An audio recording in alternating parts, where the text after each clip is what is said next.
on now. This is Arthur Seay and Matt Bischoff, and we are Riff Killers Podcast.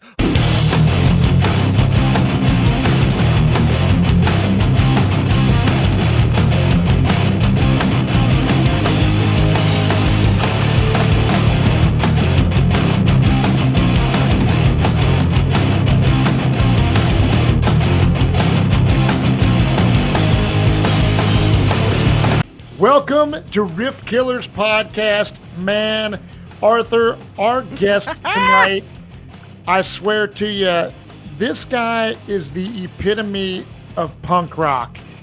He keeps it real. The stories that he told from the true history of generator parties. The true history. The true history, people. All you Kyuss World people listening, hopefully you're listening. True history.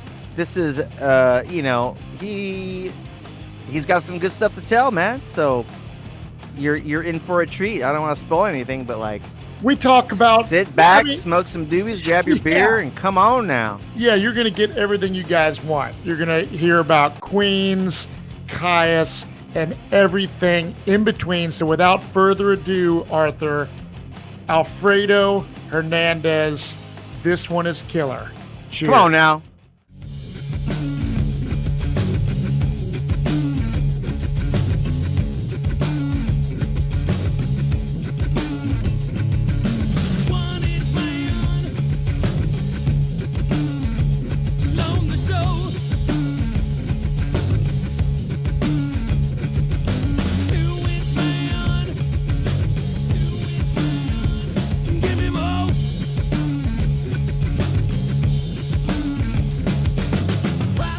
Alfredo Hernandez, I mean, you are a Desert Legend drummer of this family tree that spawns from Yawning Man and Across the River and Kyuss and Queens of the Stone Age, and the list goes on. Even I was talking a minute ago about Slow Burn. You jam with those guys in Brave Briefly. Black Sea.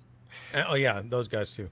Yeah, so it's like, dude, like, I know Arthur, you guys all from the desert, you fucking jam, but it's like, it's pretty cool because as a lover of music, to see all the projects, if I look at it, I got my computer up with Wikipedia, all these records, man, it's a fucking amazing timeline of records, dude, that are timeless. Yeah.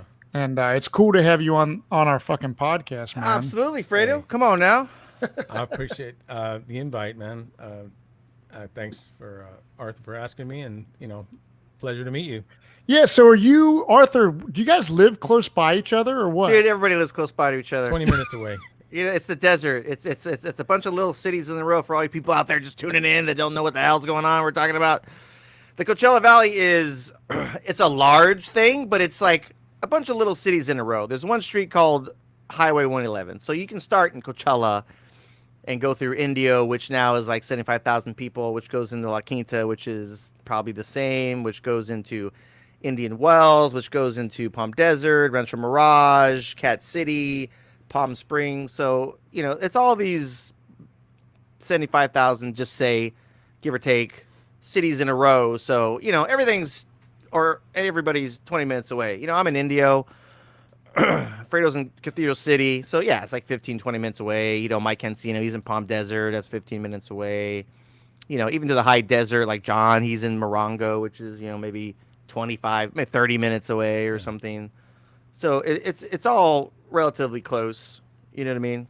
Yeah, so if you guys want to hook up on a Saturday and have a barbecue, it's like you could get every fucking badass musician from the desert in one place on any given Nobody does that. Saturday. Nobody does that.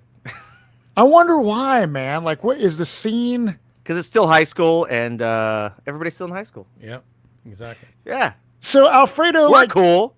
Yeah, obviously. We can do it anytime.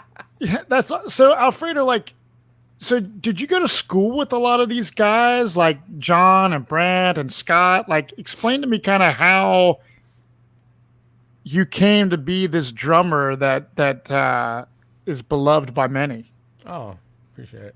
Well, I actually started in Palm Springs. Went to junior high and high school in Palm Springs and elementary, of course.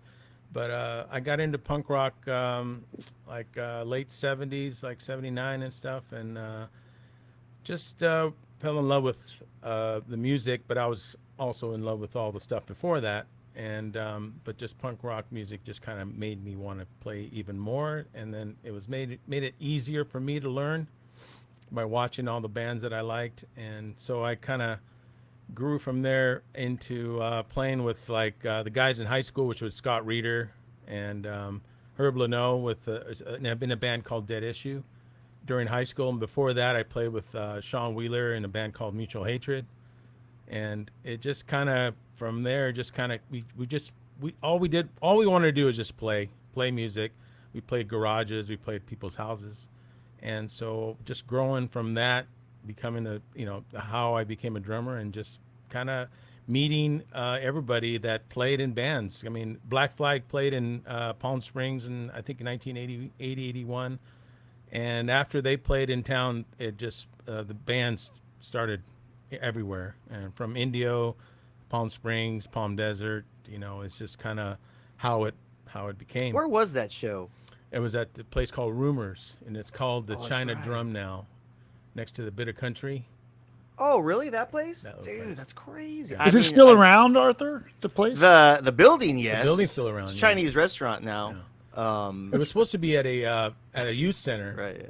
Yeah. and somehow they lost their privilege there, so they moved it to the place called Rumors, and it was probably one of the best lineups that Black Flag had. They had Des Cadena, Robo on drums, Greg Ginn, and Chuck Dukowski, and it was like Wow.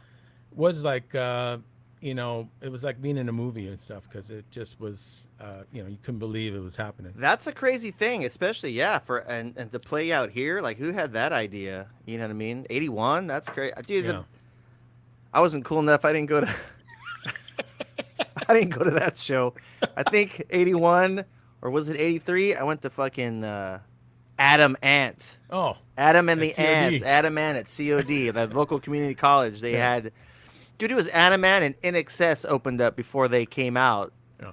And I was a little kid. I went with my sister. My sister went and I tagged along. And it was in, the gymnasium. But they had a stage, and then it was the gym, all that kind of thing. And I remember that, and I was like, whoa. Yeah. But, dude, I was loving it. I was a little kid, man. I'm like, oh, man. I stood in front of the PA just getting blasted. And, like, I remember, In Excess opened, and they had the sax player, because I played saxophone, middle school and all that. So I was like, oh, wow, dude, you play sax in this rad rock. But what?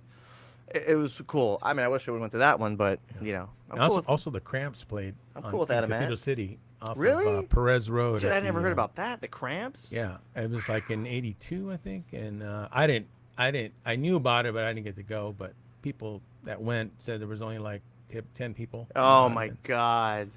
Yeah, man, people have been coming out here forever doing shows. I mean, there was a big fest, like in the late '60s too, right? Late 60s. Wasn't it like who was like Hendrix was supposed to come out. and And I just heard that he was up hanging out with Eric Burden. Yeah. Animals. He was up Yeah. in the high desert hanging out with him. A few days before I guess the concert got canceled because Yes. someone got shot yes, in Palm Springs. yes, and then Palm Springs said no rock shows. Yeah. They made like Man. a law or whatever. An ordinance. An ordinance. Yes, an ordinance. Banned. Dude, you have there's an ordinance. I can't even talk. I have like verbal dyslexia, man. You can't sit on the curb in Palm Springs. They did that a couple years ago. You consider like loitering or something? Well, like because that? there's a lot of homeless in Palm Springs. Like, I am, if you're homeless, nice weather in Palm Springs, go to Palm Springs. But anyway, instead of like maybe dealing it with a more positive way, they just made an ordinance where you cannot sit on a curb in Palm Springs. You'll get a ticket or arrested or fined or whatever. Isn't that crazy? Well, if you or I, Arthur, were with our beards, we're sitting on the fucking corner and all they'd be like, these motherfuckers are for sure homeless. Look at this fucking dreadlock fucking dude. He probably stinks. Oh, wait, he smells good. Man, so, dude, like, Black Flag coming there. I mean, I wonder Right? if they were doing Crazy. like I would think like LA, San Diego, but to come to the desert would be fucking something that you guys would look forward to. Like any show that was coming through your town where you pretty much were going to the show? Because I mean, I've read interviews and shit. Like everyone has this like preconceived notion of the desert, and it's like it's pretty fucking boring, and there's nothing to do, and we just fucking jam This is all music. true. So when the fucking bands would come, you guys would go. So it all spawned from punk rock music. If you heard about it, I mean, I've heard about that now, but back then, as a kid, I didn't Yeah, it was a really have a clue. small amount of people that knew about it. So There's, this is there was probably about maybe 60 people. The place was packed. wow, And that's so, crazy. I mean, the NXS at a man thing that was packed. Yeah. Yeah. Billy Idol played back there in the day too. Like I Yeah. think like the next year or the same year, like Billy Idol when he was Billy Idol huge. You know what I mean? I mean, the desert is a good spot where like it's that in between LA or on your way to Arizona or Phoenix or something. You know what I mean? It's always been that like I know we all know a ton of touring bands and they all want to come to the desert because it is that kind of cool. You played LA, you're on your way to Phoenix, or you're going to LA, so it's a good warm-up show before the bigger show kind of thing. You know what I mean? And it's rad out here. Oh, it is. It's crazy that people from all around the world want to come to the desert because of the fucking music that was created there. Absolutely. And to get their picture in front of the Sky Valley sign, and The which News is Bowl. awesome. Yeah. And then, so across the river, so you start jamming with Scott Reeder. Was that like your first real serious band type deal? yeah, Or what I was think your so. first real band? I think well, the force before Across the River was a Dead Issue was actually we all went to school together. Well, three of us went to school. Mario Lawley went to school in Indio High, but after we all graduated, we all moved to LA to like kind of continue playing with the band Dead Issue, which we actually as soon as we moved there, we had an offer to do a movie called Desperate Teenage Love Dolls by Dave Markey. And Dude, after that's a that, great movie name. Can you It find that is. somewhere? Can I look Yeah, that up you and can find it, yeah. Dude, that's a great name. And we were asked to do a song for the soundtrack, so we did it, but we changed our name to Dark Side for I don't know what reason, but it happened, and it was our first vinyl like presentation, or first time we got on a vinyl. Wow, record. that's awesome. And then after that, it kind of fell apart, and then it became Across the River, and it was just Mario Lawley, Scott Reeder, and I in a studio down the street from our house in Culver City, and we just started playing as a trio, and it just grew from there. It was just kind of like a band that we were kind of looking to get signed and kind of get on the road and stuff, kind of thing. We had our goal is to come up with some songs and do a record and get out of Dodge. Doing the work that you need to do. Absolutely.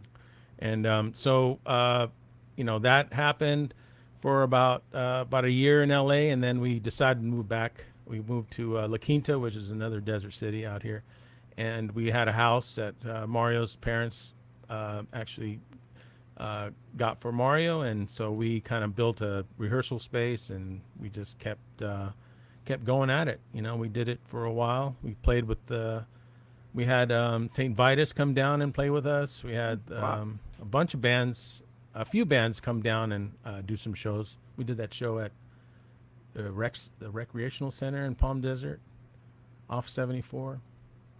This is like 1986, I think. Holy shit.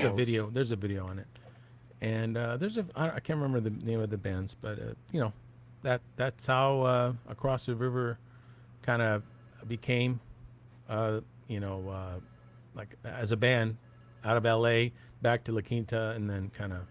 Why did you guys Continue. move from LA? Did LA suck? I mean, I know like Hey man, if you need to get your phone, dude, that's okay. We can edit this out as you answer your phone. oh yeah, if that's you my need to get phone. phone, grab it. No, I man. don't need to get it. Yeah. So why? So you moved to LA? Hold on. I got a question. So that band that did the movie, that's on Yeah. vinyl. What was the name of that band? Dark Side. So it was which on Dark Side on that vinyl. What was the name of the movie? Desperate Teenage Love Dolls. Desperate Teenage Love Dolls. So for all you super Dude. desert fucking super fans, like, who has that vinyl?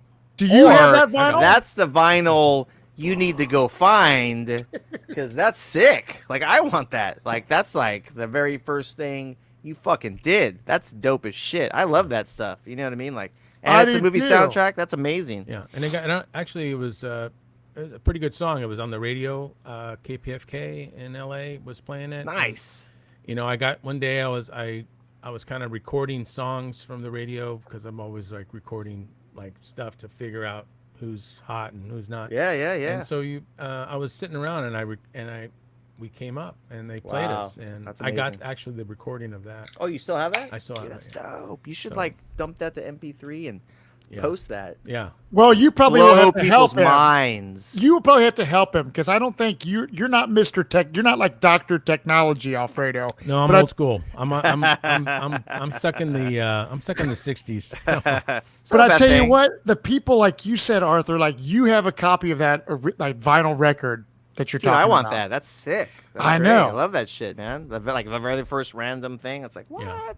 Probably nobody knows that. Dark No. Side, this rad movie. Like, dude, this episode will blow people's minds. There's gonna be a mad Kyuss world. What? Who's got this vinyl? Oh, yeah. So I'm gonna go buy it online first before we post this. I'm gonna sell it for quadruple. Holy Or you shit. should, Fredo. We'll go in on it. We'll buy it. We'll get a bunch and then slowly release them. Oh, I just found one. $1,000. I'll talk to Dave Markey and ask him to remake it. Yeah? You still know the people Repress that... it. Oh, yeah. Oh, Yeah. fucking A. Dave dude. Markey. That's great. He's still active in filming and doing stuff. Nice. And I don't know, he's got something going on, but That's awesome. I never knew that. He was a drummer for Sin 34. And, Okay. he was into photography, filming, doing all kinds of stuff. Nice, man. That's and awesome. It was just one of the cool people that we met in LA while living there. And Jordan Schwartz, and there's a few people, Dave, there's a guy that, Dave Travis, he's the guy that introduced the generator parties to the desert. Okay, so he was throwing parties. let's talk about this. The hills of LA. He was doing parties and filming them, and having like the Minutemen and all the great LA bands. Yeah. And he would set up these parties out in the middle of nowhere, and then live shows, and having all these people show up, and everybody was like having a blast. And we asked him, hey, come down to the desert. There's plenty of room here. you know, Yeah. and that's how it started. There you much. go, people. There's some lore. There's a lot of people that say you didn't know. other stories, but that is the true story about it. Yeah. What year was that? That would have to be like 1986. Damn. So there you go, people. There's like some true original lore that you probably don't know, and I mean, that's the thing, and part of what we're trying to do here is like tell the stories that people don't know. There's a lot of stories that get, or the dialogue, the fabrication gets said a certain way. We're like, man, there's so much more that went on, going on before any of us did shit, or like that, man. Like this dude in LA was doing shows. You guys said, hey, man, come out to the desert, and that was kind of a catalyst where, That started the whole thing with the yeah, driving then parties. absolutely. So Dave Ketching is the guy you want to thank. Hell yeah. That's not me. So when you moved to LA, was it terrible living there? Because I know when I've talked to John Garcia before, John moved to LA and he was like, dude, I was not into it. The desert is where home is. So when you go to LA, your goal is to we want to, make records and make it big and get signed and yada, yada, yada. But was the vibe of being in LA just way different than your roots of being in the desert, which you just decided I would just want to go back to the desert? Well, the thing was that you there's more parking here, and the exactly the weather. I think the environment. I think the air is cleaner, and you got just more less concrete and more nature. And so I think we were used to being here and grew up, growing up here, we're used to having that. And so going to LA was it's kind of different because, people are just, it's a lot different being in major city, being in a small town. But we all decided to come back just, because it was just a little more of a comfortable feeling and a better vibe, I would say. And everything's 2 hours away. Yeah. That's what's rad about out here is like LA's 2 hours, San Diego's two and a half, we're- depending on traffic. We're in the center. Yeah. Vegas is 4, 3.5. You go the back way. Big Bear's 2, Mexicali's 2 hours. And the cost of living, you guys. So I live in Ohio where, I live in a 2,500 square foot house. I mean, it's a dope backyard, and my house might be worth, $280 or so. That Okay, would be $3 million in California. that's what I'm saying. Like LA to even where you guys are, it's like the cost of living in LA is insane. So if I was to move to California, like, let's get out of Dodge. I whenever I've gone to Palm Springs or visiting you already out in Indio, I think like somewhere like Temecula or somewhere in the desert would be the ideal place to live based off what you're saying, how close it is to everything. Yes, absolutely. But it is out of control now, though, man. Like, I love California, but California is fucked up. You know what I mean? Like, it is. We're so professional. All these phones going off. That's okay, man. Yeah. That's like, well, we got important people that we have families. We got shit to do. It's all right. So wanted. I mean, we can't turn ringers off, but dude, California is fucked up. I love California, and I wouldn't want to live anywhere else. But dude, I contemplated a lot. Like, man, where would I go? But like, it's just the cost of living is getting out of control, even out here in the desert. You know what I mean? Like, high desert, Joshua Tree, Yucca Valley, all that used to be, dirt cheap. But LA figured it out that it's only 2 hours away. It's cheap. This $40,000 shack on 2 acres that was $40,000 is now $400,000 because everybody bought them all up and turned them into Airbnbs. And what was cool about Joshua Tree was this weird little sleepy town. Now it's like a classic epitome of getting gentrified. You know what I mean? Like, it's nothing but Airbnbs. Like, everything is bought up, and it's all it is Airbnbs. I have a friend up there, and that's all she does. She manages them and cleans them and this and that, and it's just nothing but people Airbnbs. just come there and travel or like live for a while or whatever. Yeah, wow. And trash them and party and do their whatever. Oh, let's go out there. It's so cool. Instagram. I think what a part of it too is like social media, man. I just watched that Social Dilemma documentary. I recommend everybody watch that. I mean, this will come out later, but definitely watch it. Is it on Netflix? It's on Netflix, dude. It is, and it's all the people that created and help monetize and create Twitter, Google, Facebook, Instagram, all these, how they created the algorithms, not just to help with the advertisers, is to make you do what they want. Even how the swiping and this and the endorphin, the gratification, like Pavlov dogs thing, all that, dude, was like, they planned all that. And it's all these people that got together and they're now saying, this is fucked up. We need to have regulations. We need to stop or change this because no one's getting smarter. No one's getting smarter, and it's dividing everybody. Like, one of the main guys who did he work for? I think Google and like Facebook and all that. He's like, at the end, it's like, well, what do you think's gonna happen? He's all civil war. If we don't change it and make regulations and whatnot, because it is all designed to change your behavior, not just to like give you ads, but like we're all the guinea pigs that they're selling the info to all these companies, and that's why they're making the money. But like and we're happy to do it, but it's all designed to make us do what they want, not just like, oh, this is what we're gonna show you because you're interested in that. No, it's to make you do what they want, which they get more info from you, so they get more clicks and this and that. Oh, dude, it's insane. Anyway. More money.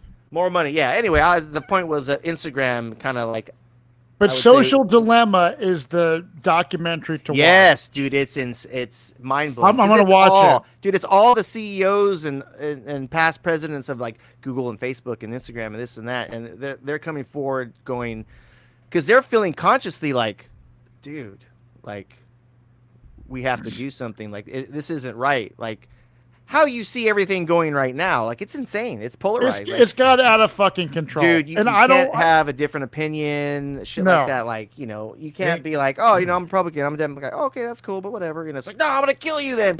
You know what I mean? It's so insane. And like they knew what they were doing. Yeah, and it was purposely done in this like psychological way, and the whole way designed, even the swiping, because you get that gratification when something new pops up. Oh, a new notification. Okay. I see it in myself where I get stuck on the phone and like, 20 minutes later, like, oh shit, man, fuck 20 minutes.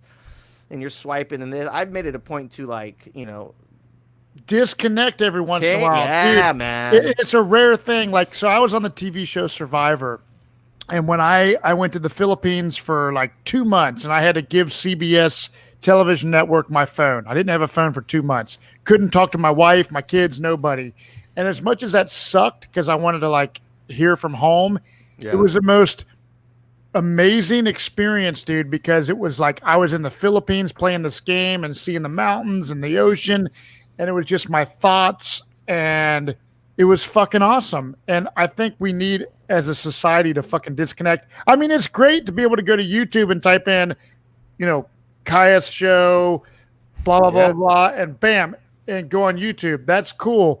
But it has got out of control because see, even that, and then the algorithm knows that you're looking for that. Yeah. So they give you the recommendations, and even then the guy that like created that, he's like, they're asking him what you do to stop it, or how even they got addicted. He's like, don't click on the recommendations. That's one thing to do. Don't click on that because you're giving them more information about you. So that gives them more power to send you more shit, or they're getting more what they want. So they know what to sell you in the ads, and that's going to go to carry on to your Facebook and to this and that. And so they're just shoving what you need, and like, but then they're keeping all the data and selling that, and we're just the guinea pigs, and we're happy to like do it, and we don't give a shit, and like they're making billions. You know what I mean? That's what I've been doing for the last, since all this, I call it scandemic. Yeah. It's like last 6 months is watching YouTube from the beginning. I had to be at home and stay, whatever, stay out, going places, but watching YouTube, I mean, it's the best because you can see shows from the past and all kinds of cool stuff. You can discover new music from bands that you never heard of, and all this different genres that were way hot back then. And as soon as I started doing it, it was cool for the first 1, 2 months, 3 months, but now it's just like commercials between every song, between everything. Yeah.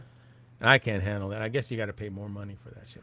Because that's, if you're clicking on the recommendations, they're like, okay, cool. You click on the recommendation. This one has 30 seconds of commercials you can't skip anymore, blah, blah, blah, blah, blah, blah. Yeah.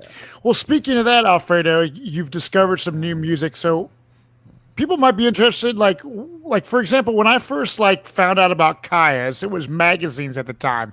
I was reading a magazine called Riff. You guys remember Riff magazine? Fuck yeah, dude. Yeah. So I was like a huge Pantera fan in the early 90s. And It was like Phil Anselmo's top 5 favorite records. It was like Saint Vitus, and it was something else. It was Kyuss Blues for the Red Sun. So as a huge Pantera fan, I went out. I'm like, God, I got to listen to what Phil's listening to. And I went out and bought all the records, discovered Kyuss.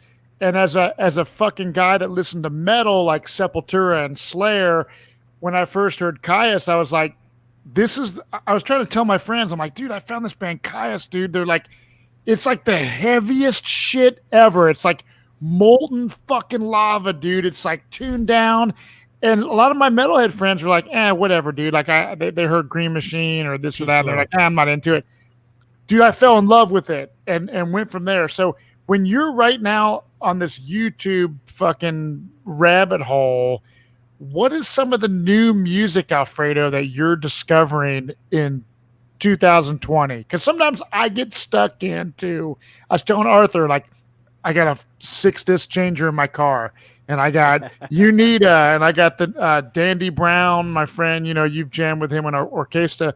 I got his fucking new solo record and some Hermano shit and Unita shit. What are you listening to in 2020 that you can maybe turn people on to? Drive-by Shooter from Berlin, German band. Good friends of ours, and besides that, I'm really not into like a lot of the new stuff because I really don't follow. My thing is I don't follow along what's new. I'm more like I've created my soundtrack of life, so it's like I go backwards. I go back in time, and that's where it's at for me because we're lucky. We grew up in the best times. Dude, I feel that music. way absolutely, man. We're on that cusp where like we came from vinyl, where we actually bought vinyl as kids, and then cassettes, and then I remember CDs coming out, and you're like, whoa, what? We had we have the technology, but we had what these generations don't have now is like that organic, different experience, like going to the record store and buying the record or the tape and listening to it instead of just downloading it, and you're always skipping. You know what I mean? Oh yeah, it's We're something lucky. about. I think we're lucky. We're probably like the last No, I mean it's cool generation of. we grew up in the most creative times. Yeah. I think, in music. Absolutely. And there's nothing like it now. I think the music's coming back. That style that we grew up with is coming back, but it's just like, man, I've heard it, been there, done that type thing. It's yeah, man. For a band now to be, authentic with it, you know what I mean? There's bands like Greta Von Fleet or whatever, like, hey, they're doing rock and that's awesome, but is it original? Yeah. Nah, man, it's absolutely, they take a chapter out of Led Zeppelin and they don't say they do, but like, dude, listen to it. It's big like, time. Come on, man. You know what I mean? Oh yeah.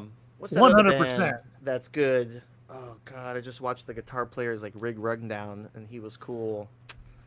Brain fart. It'll come to me in like 2 minutes or something. I'm doing more like on the YouTube, like more Frank Zappa.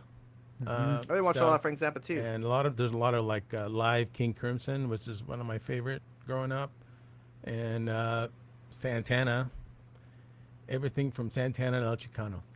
Yeah, dude, I've been on Motown phase too. Though I had like a kind of when this bullshit started, I had this like maybe week. I get so weird where like I'll listen to one song for like a week. Like it was like Missing Persons, and it was that's badass. And it was just this version that they did on this TV show. It wasn't the record version. I don't think they were playing live. Maybe they were playing it live, but it was just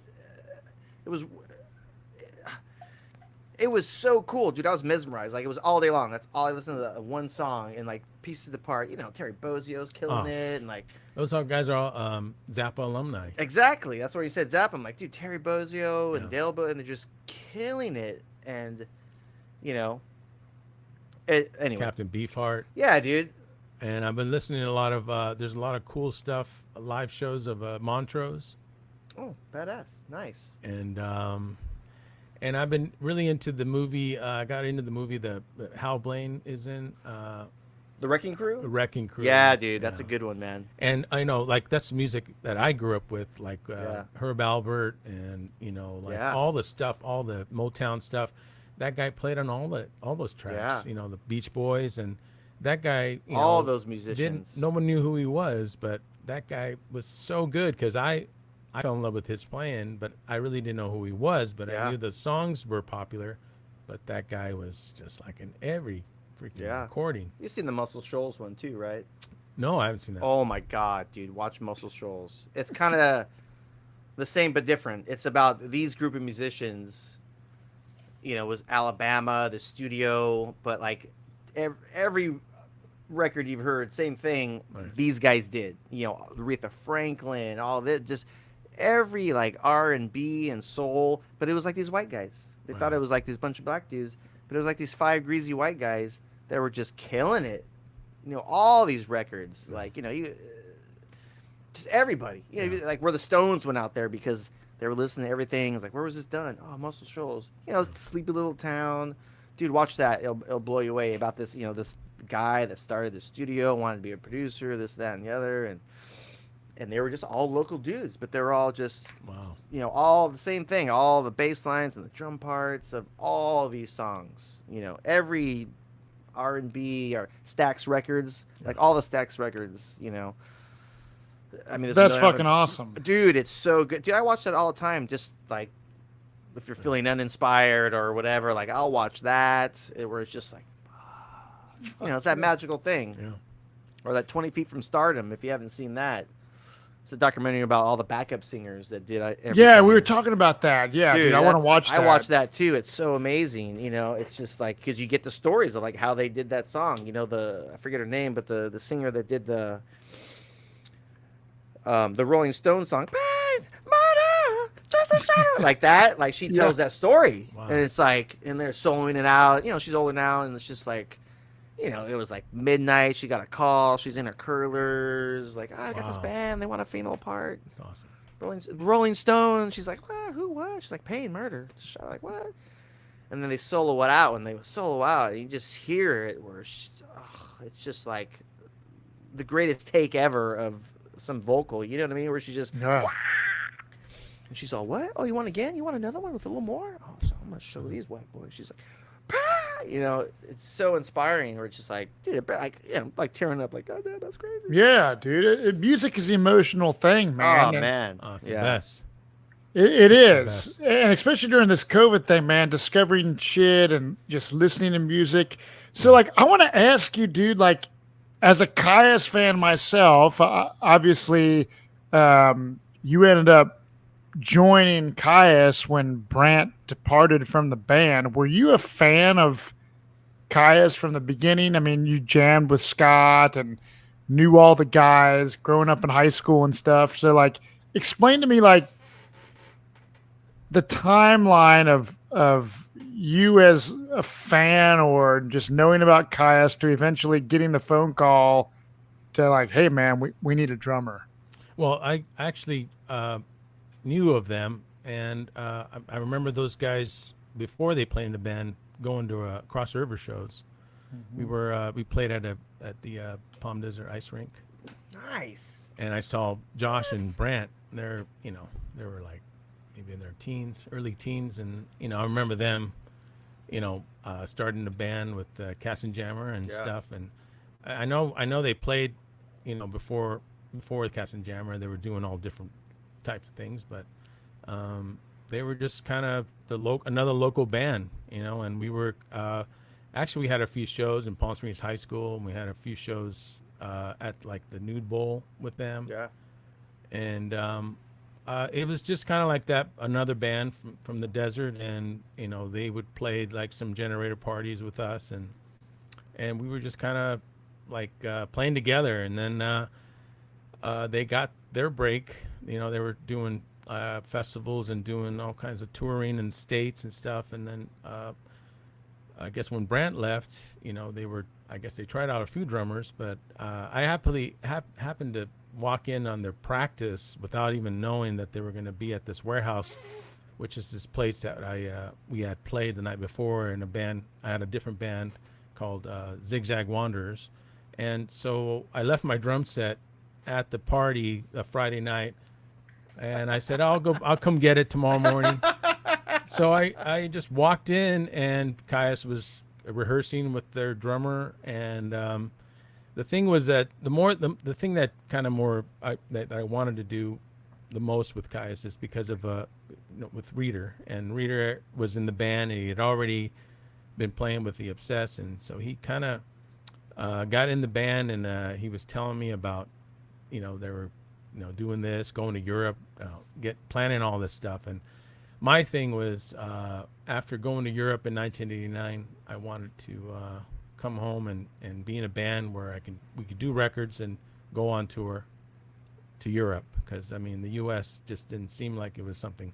Nothing was happening really here. Mm-hmm. You had to know somebody, or you had to be a band that the industry liked, and that's how you got somewhere in the States. But Europe was completely different. So after coming home, that was my goal, was to get in a band, go on tour, travel, because I grew up traveling all my life, so I was always into going somewhere and never a dull moment. Every summer going somewhere. So my thing was like my music is going to take me wherever I want to go. So when Reader joined, I pretty much just asked. I said, "Hey, I'll try out." I asked. I think it was Scott Reader's wife. She was there, and I said, "Hey, have them call me and let me, if they want me to try out." So pretty much I had my foot in the door, and Reader called me, and so I kind of had like 4 songs to learn, and Reader and I got together and kind of dialed them in. And then we had an audition with Elektra Records, and after that, we got the deal, and I had like maybe 4 weeks to kind of learn the 4 songs that I had to do in front of the audition, and then after that, it was, I got a couple questions. So who was the potential drummers between Brant and you that were trying out for Kyuss at the time? Do you recall? No, the only one I know was Gene Troutman. Yeah, I was gonna say I heard Gene, Yeah, Gene Troutman tried out, but he brought double pedals. and Dave Lombardo. I walked in on the rehearsal, and it sounded cool and stuff. He was doing a good job, but I was just kind of like, wait a minute, I should be the guy. I should be the one, because I played with Reader since high school, and we already had something going, a good chemistry going from then. So. He was like just like the perfect guy to be in a band with. He's just one of those guys that really a lot of fire and stuff. So Elektra Records, major label at the time, was in the mix. So you had to like do some sort of rehearsal in front of record label executives to see if Alfredo was the guy for the job. Actually, it was more like if we they thought I was the guy, because I think Josh Homme wanted to have someone local. So when I came in the picture, it was just like, okay, we're ready for this guy from Elektra to come down. He flew from New York. John Garcia and Josh Homme had a house in Cathedral City around the corner where I live now, and we set up in the garage, and the guy sat on the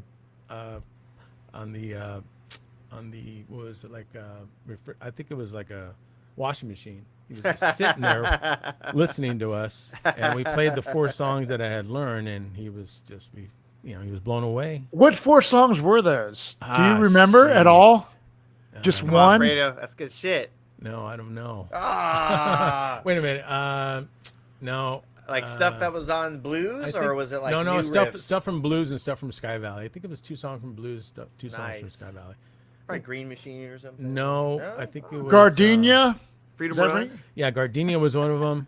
And Freedom Run. Yeah. And then Allen's Wrench and something else from blues. Nice. Okay, so we got 3 out of the 4.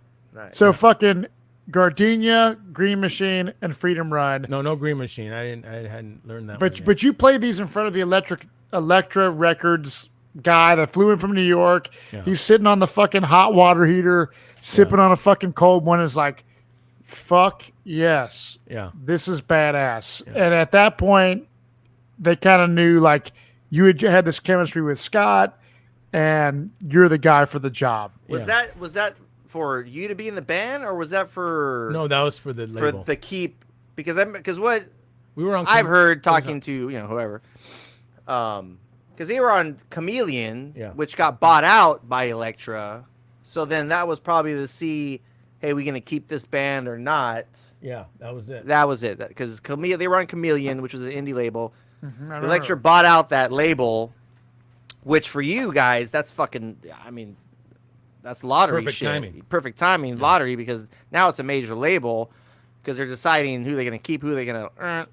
And the dude Dougie guys, that's awesome. That's a great part of that story too, because that happens so many times. You know what I mean? Mergers and this and that. We're gonna keep these guys. We don't know who these guys are. We get your shit. Blah blah blah blah blah. That's cool, man. That's rad. And I'll chime in on Fredo's playing and Kyuss. Like, for me, like, dude, your style. Everybody out there that knows it, the Queens of Stone Age stuff. Like, you brought a rad, unique, fucking style that helped define, Circle Sleeves Town. You know what I mean? Because I dig that record too. Like, you have the way you play. You play like fucking Fredo. You know, nobody plays like Fredo, and that's what's rad. You know what I mean? That's like when Grohl did the Queen's record. I'm like, Grohl's just doing his version of Fredo. Yeah, he was a big fan. That's what I always say. I'm like, dude, that's Fredo. Well, dude, I All always Fredo licks. when I think about Fredo, dude, I think of literally the first fucking on Hurricane, dude, the first drum shit, man. Like people all the time on social media, like, what's your favorite Kyuss record? And it's like Circus or Sky Valley or whatever. But man, I remember working. I mean, I was a Kyuss fan after seeing Phil Anselmo listening to Kyuss from Blues for the Red Sun on.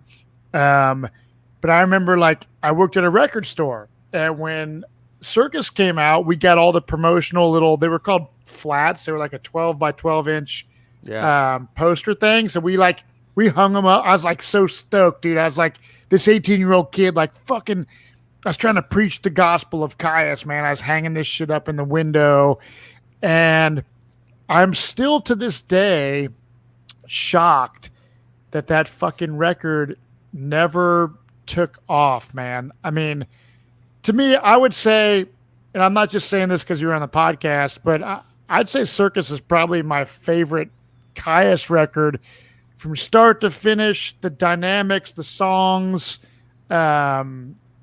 amazing. And so, like, I want to ask you as a fucking fan. So you joined the band. Did you tour with Kyuss before you started writing songs for Circus? Kind of give me that timeline. Like, Electro Note, the New York dude comes in. This is the guy. Good news. You are now fucking the drummer of Kyuss. Did you get like and we're going to keep the band on the label. Yeah, Well, actually, Even better news. It was to keep the band on the label from Chameleon going to Elektra. So it was, I was already in the Matt, band. you didn't hear that part? And so it basically, in a nutshell, it was Across the River meets Kyuss. Mm-hmm. And it's like two guys from Across the River, two guys from Kyuss. And it was kind of like Kyuss the River. Kyuss the River. Come on now. Heard it here first. Kyuss the River. And it's like the rhythm section was solid before we joined Kyuss. So I mean, it was kind of like Reader had brought up a level, brought him to a level, and I came in and we brought him to the the next level. So it's kind of grew together. Being from the same town and stuff, we kind of had the same attitude where you kind of just want to play and you want to take care of business. You want to just come wherever you're at. Doesn't matter who's there. You just do what you love, and basically that's what we were about. Scott Reeder and I, and then that's what they were about. So it joined and it grew from there. But after before the Elektra signing, we did a tour with Fishbone and Biohazard. And that was my first tour. So I had already learned the set and for Sky Valley, and I learned some songs from Blues. And then after that, we went into the studio, and that's where we came up with El Rodeo and Nice. Hurricane.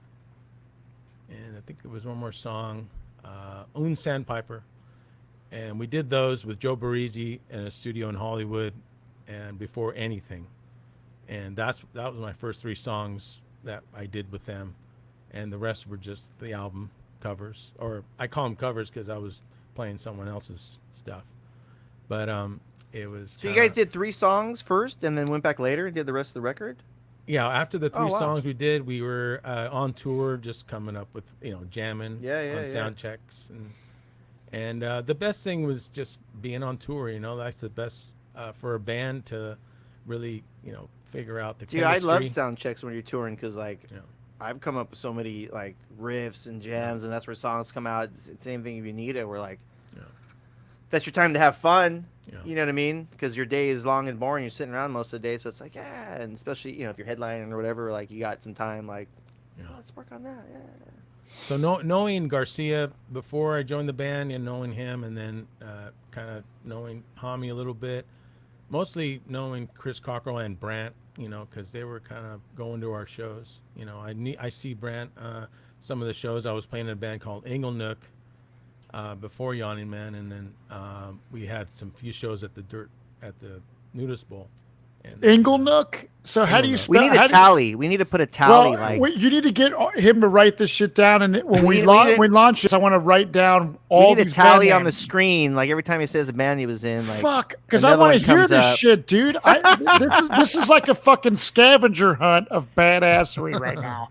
Inglenook actually was created after Across the River broke up, and it was just the Lolly cousins, Mario and Larry, and they Larry was living with us, I think, and they just we said, we never stopped playing. We just always had something going on.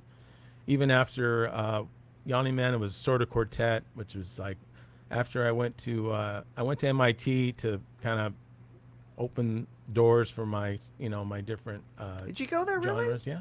Wow. I went to the desert the summer session. I did that too. Yeah. I did not know that. Yeah. And Good so for you. after doing that, I came home playing, because of my love for jazz is what, I just wanted to learn that first and then continue with whatever I was playing after that or whatever you need to learn. But jazz was like the main source of music or style of music that I wanted to get before anything else. So I've already been playing punk rock music and stuff for a while, and so I kind of hit a wall, and I decided, hey, I need to go get some.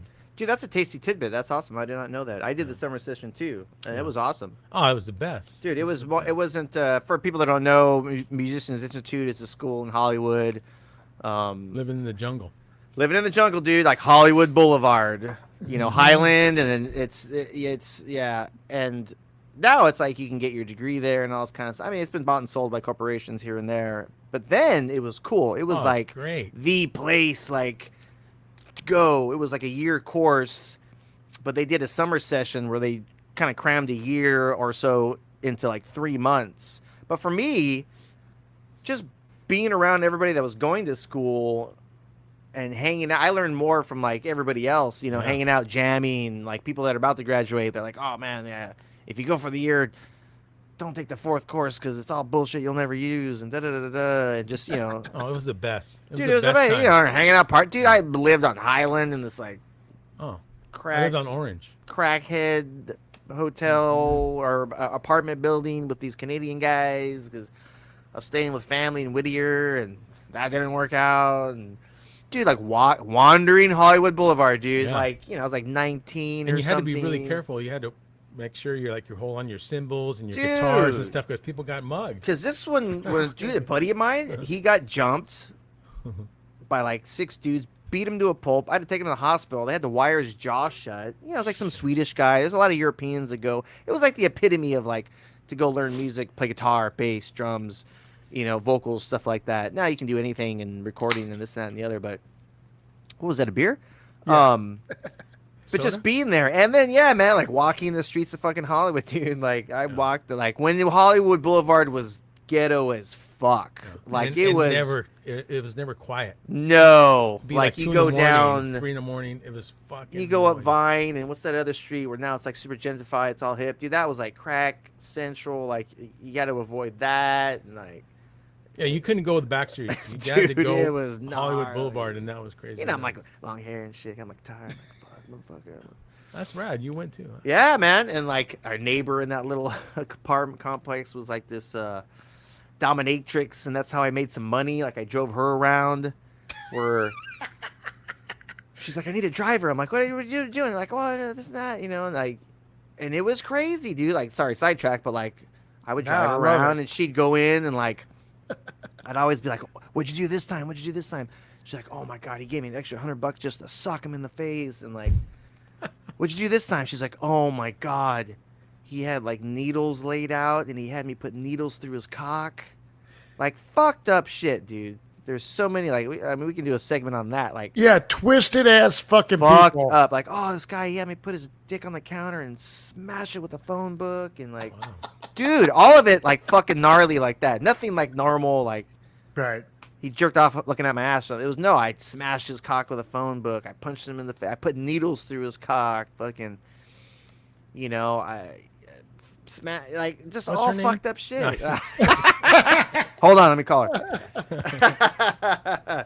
And then Dude, there was that's like fucking this, gnarly. dude, Hollywood Boulevard, and this is like, yeah, man, like late '80s, early '90s or whatever. It was gnarly. It wasn't fucking now. It's all like, oh, it was like, you gotta watch your back. If it's late at night, you know, it was fucking dangerous. It was absolutely dangerous, but it was awesome. Anyway, but that's awesome. I didn't know that, man. That's rad. Yeah. So- 87 was I was there. Wow. So, yeah, so when it's listeners that think like 89. if you're getting into these genres of music, whatever genre it is, you're like, oh, I want to play metal or this or that. Don't do it at all. Learn a trade, electrician, plumber, No, but carpentry, because there's no money in it. but you're saying like people Learn a are like, trade. stoner rock only. It's Welding. like you learn jazz music, and Yeah. like Arthur, you went to school to learn whether it's theory or this or that. You can add those elements shred. into fucking your music. So I got a question for you, dude. You were saying that Hurricane was one of those songs that you wrote for the Circus record. Take me back to the jam room where you guys are jamming. Did that song spawn from that original fucking drum beat that starts the entire song? Were you just, because I know I'm in band, so sometimes it's like you're having some beers, you're showing up at band practice, and fucking I jam with Steve Earle, who played in the Afghan Wigs and Hermano, and he's in my band called Moonbow. So sometimes he just fucking gets behind the drums and starts playing a fucking drum beat.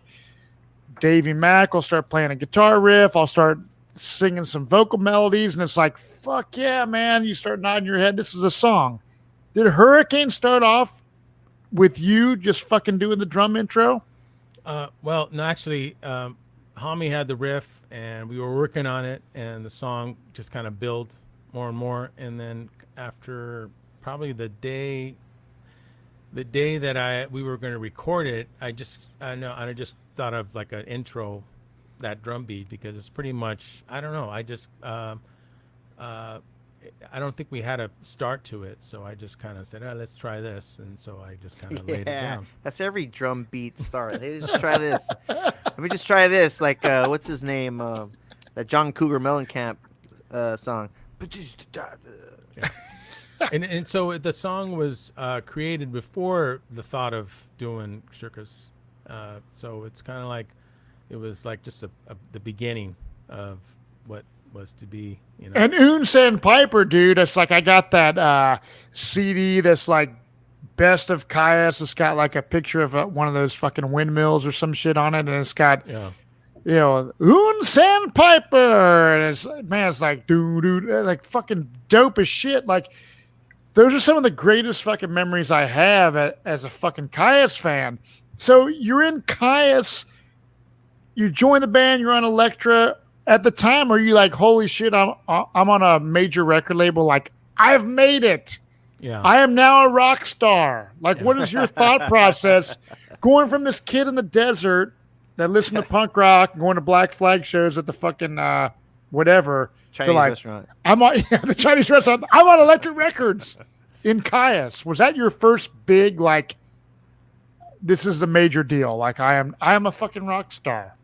Well, I didn't think about it that way, but I did think, wait a minute, I'm on the next level, because we were in the office in New York at the Warner Brothers building, and I saw all the bands that were signed on Elektra. So once I saw that, then I was like, holy shit, that's where, because you know, it's the Doors, Motley Crue, Ween, all kinds of like bands that I grew up listening to. So it's like, I was like, holy shit, these guys are on Elektra. You know, I had no idea what labels. I never looked at labels. I just played the record, you know. So after seeing the Doors on there, I was like, whoa, you know, I got somewhere, you know. It became real to you, like, wow. Like, because everyone's dream, I mean, when I grew up in the 90s, like, jamming in these small bands, it's like, oh, I want to, you know, this is pre-internet. I want to get signed, you know, that's the goal. All these metal, you know, get signed, record labels. You're all of a sudden a rock star, but it's all smoke and mirrors, because, you know, these fucking labels put a bunch of money. It's like a fucking loan, and then you're, you know, whatever. But They're you're just a bank. They're a super high interest bank. Yeah, seriously. You never see any of the money unless you sell bazillions, and even then, you still owe. So were Actually, you like working a job, Alfredo, during the time of this Kyuss deal? I don't. Yeah. I think I'm sure I was. I was doing. Actually, geez, I don't remember what year. That happened. 93. I don't remember what I was doing, but I know I was playing Zigzag Wanderers, doing shows, party houses and stuff. But if I want to go, I'm going to go back a little bit. Yeah. To feel that I had accomplished something was when we went to Sound City to start recording Circus, and this is, I think it was before going to Elektra.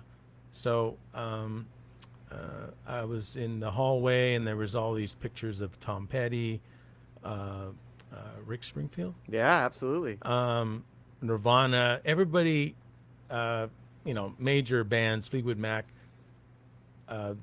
Their picture or their album was on the wall. Dio. So I was like, Pat holy Benatar. shit, these people were all here, Yeah. now I'm here, and then Yeah. it was like it's like ultimate times. And so I'm walking, we were recording, and we had the big room, and we took a break or something, and then I just happened to walk outside to get something out of the car, and as I was walking out in the hallway, Richie Sambora Oh, nice. was walking out the door too, out towards the exit, and I saw him, and I knew who he was, but I didn't say nothing. But he looked at me, and then we walked out in the parking lot, and I think he was waiting for me to say, "Hey, what's up?" But I was never a Bon Jovi fan, and I don't think anybody I grew up with was too. So I didn't say nothing, but he kind of was wondering why the hell I didn't say hi to him. And that's the moment where I thought, holy shit, this is like huge. Yeah, for people out there that don't know, like Sound City, if you ever watched the documentary Dave Grohl did, Sound City, it was just it's this historical classic studio that wasn't, the joke, they called it sound shitty, but it sounded amazing. It was known for its drum room. Everybody watched the documentary, I'll tell you. But every huge record was done there. The Fleetwood Mac shit, Rumors, Pat Benatar, Dio, Everybody. the first Rage Against the Machine, Nirvana, Nevermind. Like, yeah, Rick Springfield was kind of one of the owners, like, found him, and like, just Tom Petty, like all the place. huge, biggest records from all these artists, like their big breaking, huge records were done in that studio. That room was famous for the drum sound. I had the same experience when we went in there, and I was like, "What Sound City?" I'm like, "All right, cool." I didn't have a fucking clue. I'm like, "Yeah, let's go in there, sure, man." And then you walk the hallway, it's all the gold records, platinum records. You're like, "Holy shit, what, that record? Fucking Fleetwood Mac, Rumors, what? The first Rage, what? Nirvana, what? Fucking Pat Benatar, what?" Like, just everybody.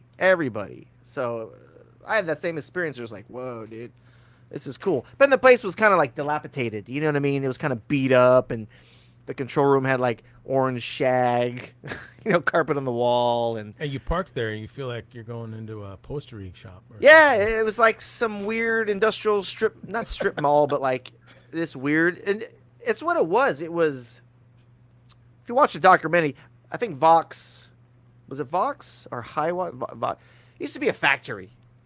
And then these guys wanted to get in the music business and built a studio. So, but just randomly by, the powers of the fucking riff gods from outer space, that big room sounded amazing for drums. Like, they didn't really do shit to it. It just had that special sauce, and then the guy was smart, and he bought a Neve board, like the one of only 4 ever made.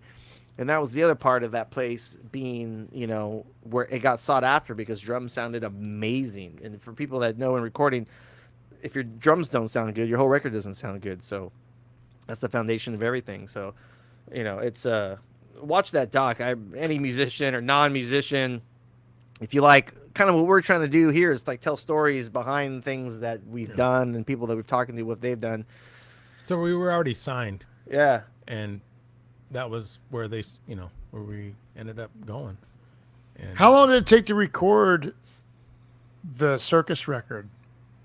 well, my drum tracks, I took about maybe five days at the most, maybe 6. And then after that was just, overdubs. And we went from there to another place that was incredible and just historic was A&M Records. Oh, you guys did stuff there? I didn't know We that. did stuff there. Now it's Jim Henson's Yeah, Muppet Studios. yeah. A lot of the big studios are.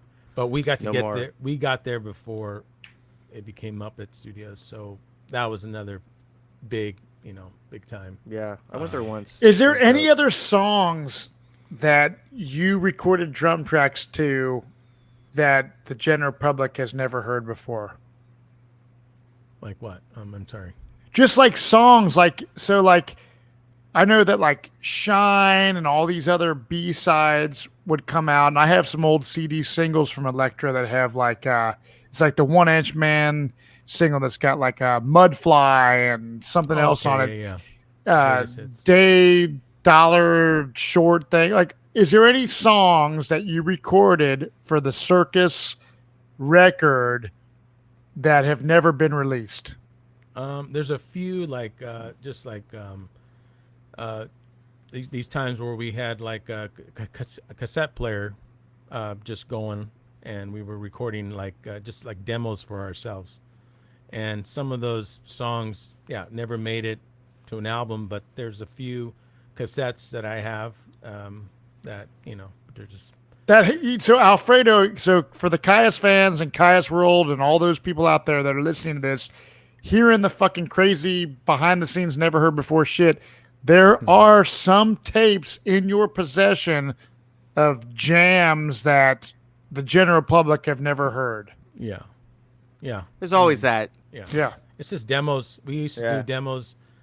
I always like, recording ourselves, practice, because you never know what's going to come out. And so you kind of just, press record and just jam. And there's a few songs that were kind of like being, fabricated for Circus and just, never got to it. We were Right. kind of like put them in the on the shelf and just kind of wait till the next album and stuff. So yeah, I got some stuff. So you're touring for Circus. Circus comes out on Elektra Records, your major label, Alfredo's like debut. Holy shit. Like we went to Sound City. This is it. 1995, the fucking year of Kyuss. You guys go on tour. I mean, I've seen shit on YouTube, etc. I've always heard the story that Kyuss broke up via a conversation between Josh and John at a bar, and it just breaks up. Like, talk me through you being in the band, everything's going well, and how does this shit end? I was still like when it ended, I was just like in disbelief, kind of like what the fuck, what was that all about? It was going so well, like you say, and it was like pretty much we were just warming up. It was just the beginning of something good. So I think it just ended a little too soon. Whatever the reason, I don't want to know, but I mean, I do know, but it's like, it's not worth. Yeah. Not, So, but but you're not, just like, dude, this is like half across the river people, and then you got half of Kyuss, like Josh and John. Like, this is something special. Record this record, which is my favorite record from Kyuss, and then it fucking ends. So, does it leave you devastated and like, what the fuck am I gonna do now? Well, nothing like what I want to do now. I'm just gonna keep playing, but it was kind of like we had it, and it's now gone for whatever reason. But it's not gonna stop me from playing. It was kind of like you just gotta get up and dust off. Keep fighting the fight. Just Keep like going. Unita in House of Broken Promises, man. It's like shit happens in life. Yeah, man. To all of us. You and you started Queens Yeah, and then shortly Queens, after that. Boom. like, Yeah. not even a year.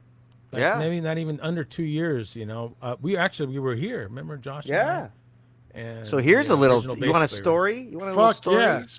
I think he called you for space. I think it was you. Was it me? Was Anyways, it Josh? I don't know. Anyways, I had a show with another band called Dirt Reynolds, and we had a we played a festival. Ding! We gotta have like a counter. It's Yeah. like how many bands. So it's like 10. Like it'd be like ding 10, and then like 11.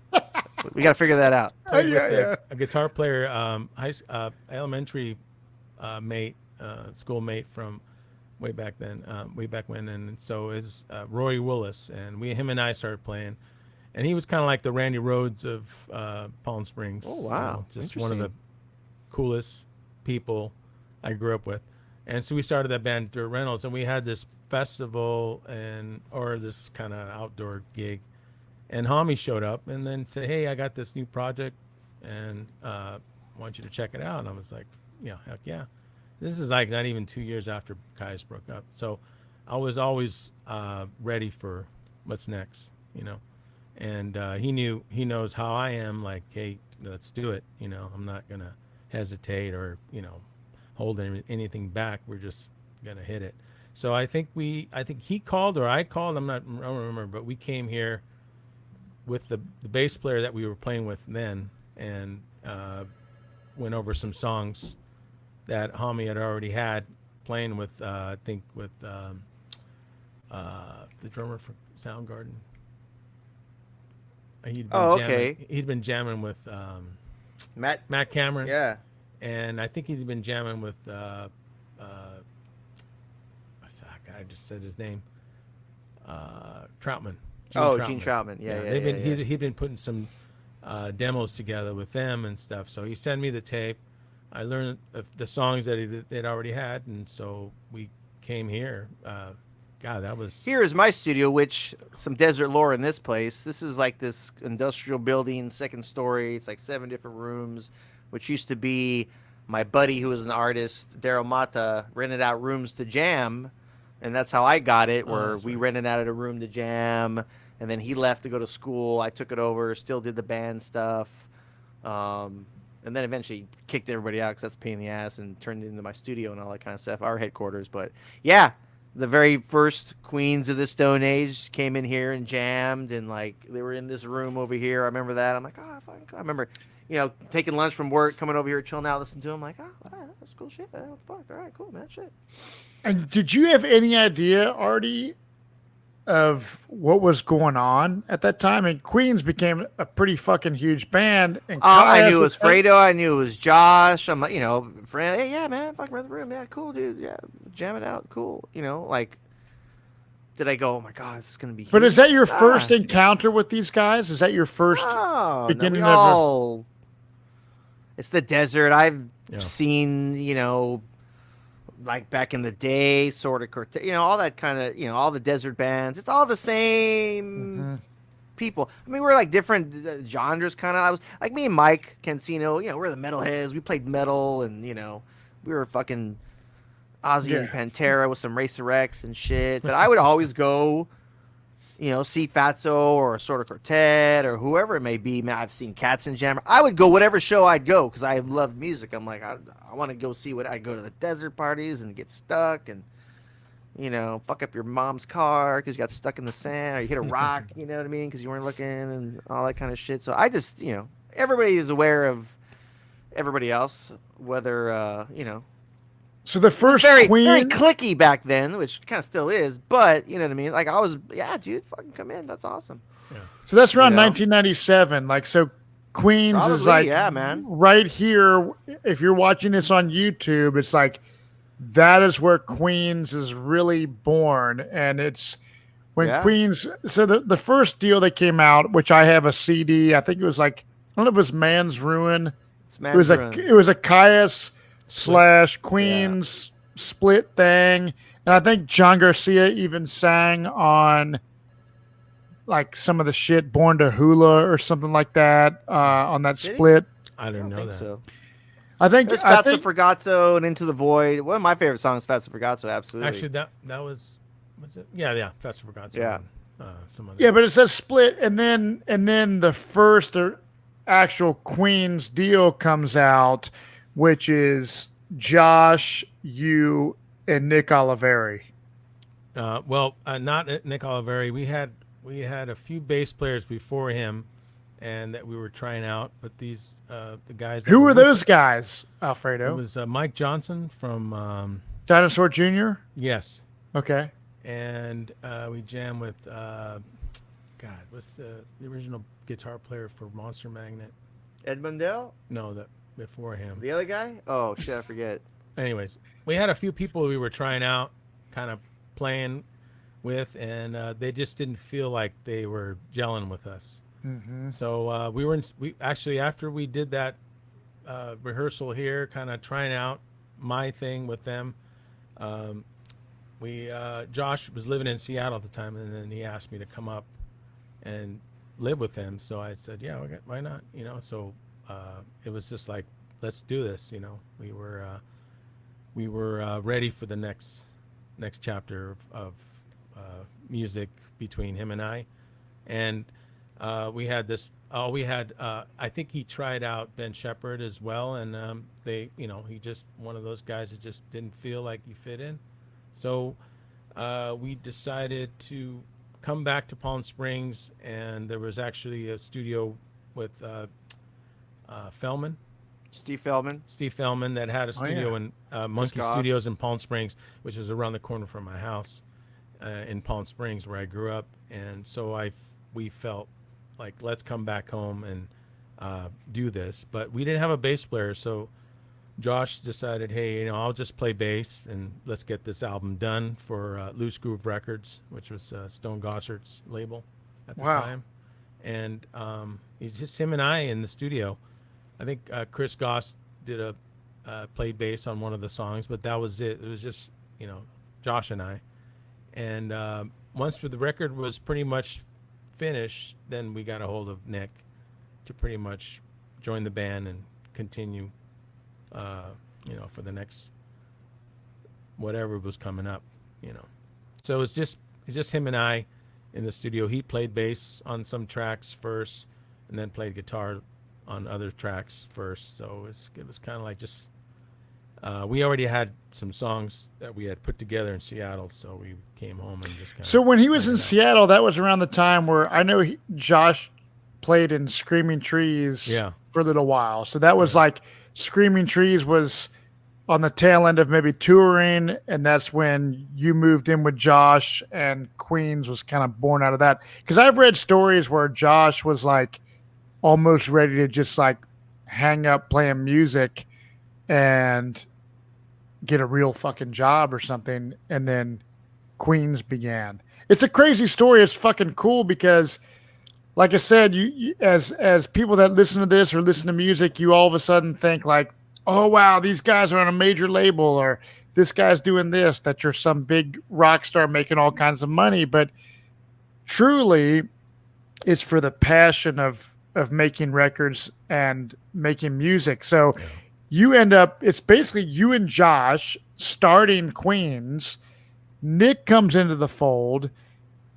And does Queens go on tour at this point in Europe?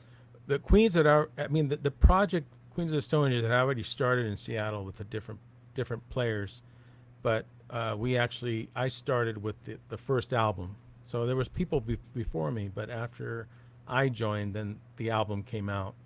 We did the album, we put it out. We got Nick in the band, and he was pretty much the person to go on tour, to tour this album. So while we were on tour, Nick kind of had his own ideas as well and his own songs that we would play. So we kind of just grew together from there and kept doing some incredible tours and had some really good times. Yeah, that's my favorite record. Huh. Oh, dude, the first actual dope Queens record is I remember like the fucking picture of like, I think it's like a black and white photo of like you and Nick and Josh. Yeah. Great. So you guys we did some shows back in the day too. We did like UNITA and like back then. What year is this? Southwest. We played South by Southwest. So we did the South by like the Man's Ruin showcase thing where it was Queens, UNITA, Nebula, Fu Manchu, Fatso Jetson. Like it was everybody. It was rad. Emos, that was called, right? Yeah. Just crazy packed. Couldn't even get in. It was insane. And then, but we did some other show in Texas where it was UNITA in Queens, and dude, it was dope, man. It was funny. It was funny too, where like you want a backstory or whatever on that night. It was like it was kind of. I remember having drinks with you, and you're just like chilling out, like yeah, man. And we were all having a good time. And then our bass player Dave Dinsmore, who plays with Brant now. Yeah. I love Dave to death, but he was all kind of like, "Are they gonna jam?" Because it was like Kyuss was there. Freda was there, Josh was there, John was there, Nick was there. I'm like, oh man, they should fucking jam. Cockerel was there too. Dude, it's like they should. I'm like, yeah, they should jam a fucking song. That'd be sick. And I remember Dave being like, "Don't get mad, Dave. I love you," but he's like, "All right, what the fuck, man? Are they gonna jam or something? I don't know, man. That's kind of fucked. Because whatever. It's not that long after Kyuss and this, and I'm like, dude, let it fucking be done. I want to see that. That's fucking rad. But it didn't happen. People, I don't know what the fuck, but it was one of those where like. It was a trip, but it was a rad show. We did the emos thing. Those are like special times for me too, because that's when Unita was doing our thing and they're doing their thing, and it was like, fuck yeah, man, this is cool, man. Everybody's fucking the Desert homies. We're all here having a good time. Yeah, so everyone's in separate bands. Everyone's in separate bands, doing well, starting off like, wow, this is a new chapter. Yeah. Unita's going. Queens is going. It was Archie Bunker, Unita, and Queens in the Stone Age. Remember Archie Bunker? Yeah. Yeah, dude. And the fuck emos. And the fucking at this, I forget the venue, somewhere in Texas, and it was emos. Fucking was it? Emos. Well, that show, but there was this other show we did. Oh, in Texas. Yeah. Oh. I forget what city, but it was a different show where it was us, you guys, and I think it was. Oh yeah, I remember that. Yeah. It was dope. Yeah. We had some. It was cool. Good days. Back in the day, man. Dude, back in the day. I love it. So There's a lot of good stories, man. Fuck yeah. I mean, how did your ending of how did you exiting Queens happen? Like, did you not know that, like, this is something fucking like this? So I'm on Kyuss, Electra. That fizzled out. Holy shit, that's fucking sucks. But I'm keeping fucking playing drums. I love music. Queens comes along. Man, this is something special. Yeah. And then you end up leaving the band. Well, the thing was, I have always played music for pleasure, and it's my passion. But I never wanted to be a slave to it. Mm-hmm. And those guys wanted to do like 7 months at a time, or, a whole year of touring and stuff. And I'm more like, hey man, I'll go for a month, come home and chill out and, still work. I'm into going in the studio. I like the studio as much as I like the road. Yeah. So I kind of, their agenda was, their philosophy on the band getting where they wanted to be was different. And so I was more like, it's not worth it, because it's just not how I am. It's like don't want to be pressured and forced to do what I love. It's too much. It's too much more of a 9 to 5 job, having a boss and stuff. And it's just like, that's not what I do music for. I do music because I love it. And, I'm not going to be any label or anybody's slave to get what I like, Mm-hmm. And so I kind of, we would have talks about it and stuff, and they were really pushing on going, for a long time and stuff. And it was just like, that's not how I work, So I'm like kind of, we just did different philosophies on doing music. That's all it was. Right. So no hard feelings. It's just you were ready to just do your kind of thing and chill out. And they were like, man, we want to go. And you're like, yeah, you just didn't see eye to eye on that. Yeah. No, it was like the shows were good. Everything was good. We were doing well. Interscope was looking at us. They really loved that first album. They wanted to sign us and stuff. But it was more like joining the service, like you got to do this, you got to do that, it was just to me, it's like that's not what it's about. To me, it's more about enjoying and having a good time, and not busting your ass where where it's not fun anymore. Like, it's like anymore. It'd be like if me was like, hey Matt, we got this great deal, you can make a ton of money, and you fucking sing Rick Springfield songs in a cover band. I have no desire to do that. I want to do what I love for the love of fucking music. Yeah. So I'm always busy. I'm always doing something, whether Right. it's on the road or at home. It's like you could stay busy. That's the way I look at it. Not put pressure on you, because that's not what it's supposed to be. It's not like I stayed away from the 9 to 5 job so I can do it. But I didn't want to be this kind of robot, like kind of just doing it because someone else is worried about their bank account, or someone else is worried about their law fees or whatever. I'm like not into that. You're not into the Not drama and the business part of it. You just want to play the fucking music. I just want to play. There's a lot of business part of it. That's the shitty side of the music what kills business. it. Kids don't remember. It's where we at. The When I- music business. When I hear that Bonham was on the road and he was the most depressed person and pretty much forced to do what he, loved to do, it's just like, and he drank his life away, like he wasn't into that, he's like, what's the point, there's times where you have to do things, but not become like this second, No. like a thing that doesn't, you don't matter anymore. It's what the label matters, Yeah. what the attorneys, and what, it's just like, what's the point? And I grew up enjoying listening to music, and I grew up enjoying playing music, and that's how I wanted to keep it. Didn't want to go beyond that, because what's the point? What's the point? What's the point? What's the point? So I got a question. I always like to ask, like, a good tour story that you can tell. I know a lot of us have stories we can't tell until, we're like 75 and write our books, so then we don't get in trouble. But what's like a good, whether it's Kyuss, whether it's Queens, it could be anything. A funny story, a crazy show, like or just, traveling, whatever it may be. That's like a good story, being on the road. It doesn't have to be any of those bands either. It can be anything. It could be, Zigzag Wanderers. Just like, what's a good, one of your memorable tour stories? You know what I mean? Like, you ate something rad somewhere, There's a lot of them. Yeah, I know, right? That's the thing. One of them, one of the best ones, or one of the funniest one, was that we played a show in What band? Stuttgart for Kyuss, Nice. and we're on I forgot the name of the venue. It's I think the Roar, or the Roar. I like Stuttgart. And it's underground, like it was like a bomb shelter, I think. And I think we played that. You need to play that. It's a kind of, it was a bunker, maybe. yeah, bunker.